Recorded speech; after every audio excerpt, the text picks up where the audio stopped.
Hey everyone, Scott and Daniel Henry here. Hope you're doing well and enjoying the spring season so far.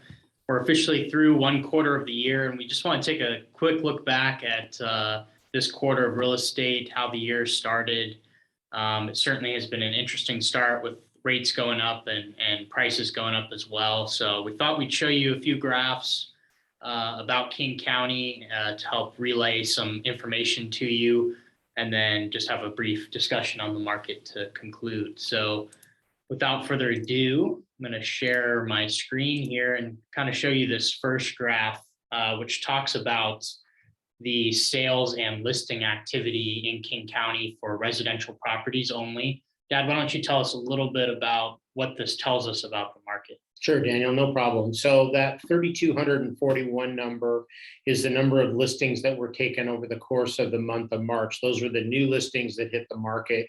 The homes actually still for sale are the 825 listed below. It's not very good. What that means is that it's really dwindled a lot over the last year. So last year there was 1,015 homes for sale when March ended. That was a very low year. So again, we don't have a lot of inventory.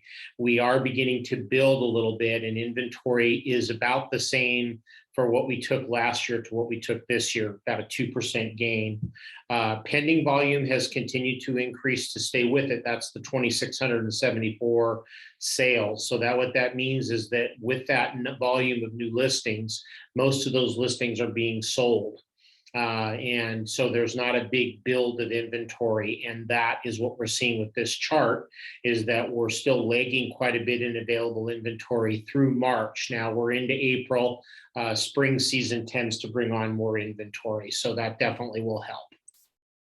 Definitely. And that low inventory is definitely a contributor into some of the competition we're seeing out there. And that's really what this graph shows.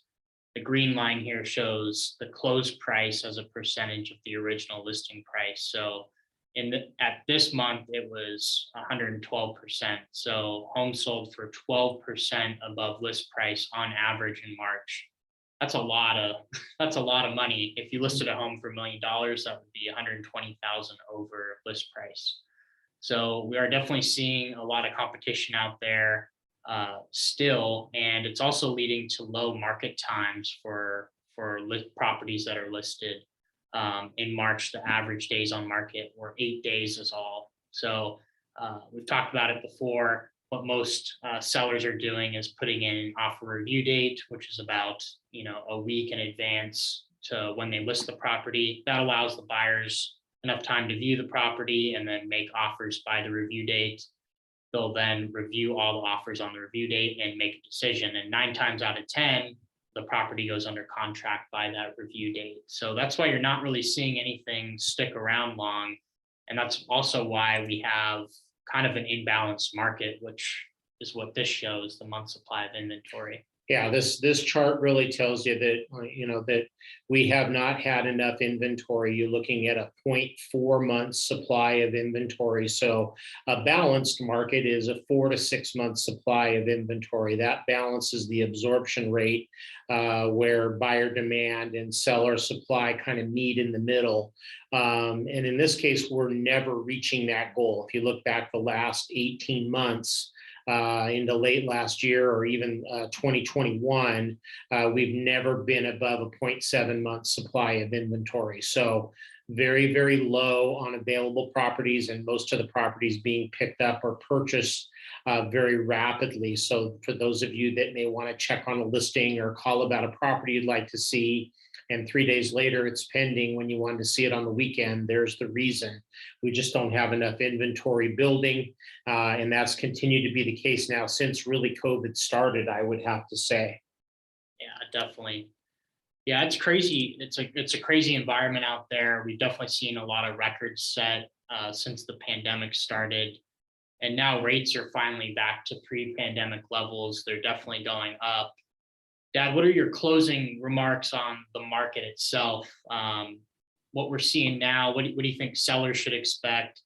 And what is any advice you have for buyers?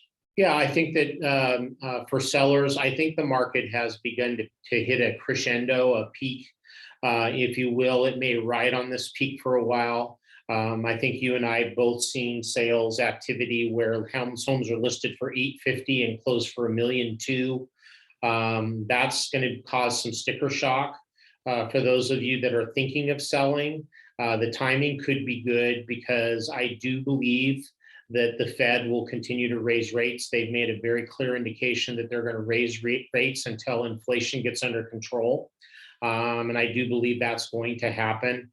They are sternly warning that this inflationary trend must stop and that the housing market has a big play in it.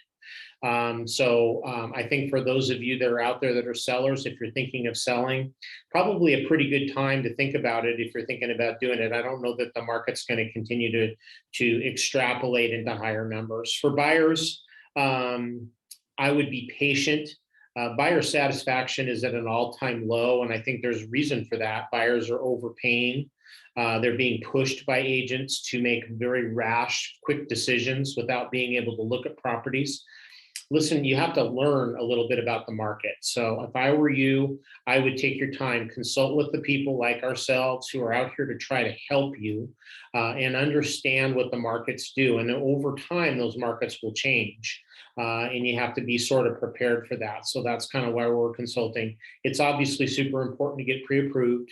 All those kinds of things are really critical. But, you know, the whole mentality of winning, so to speak, it's not about winning. It's about getting your home a place that you're going to live in and create memories in. It's not just about the win. So I think we have to keep that in mind when we talk about purchasing properties, and that's going to rebound some this year as the year continues, I believe. Definitely, I couldn't agree more. We'll definitely keep you in the loop as the market ever so changes. It's always fluctuating, so our goal is to give you all up-to-date information. And thanks for tuning in for this video, and we hope you enjoy the rest of your spring, and we'll be in touch soon. Thanks. You guys for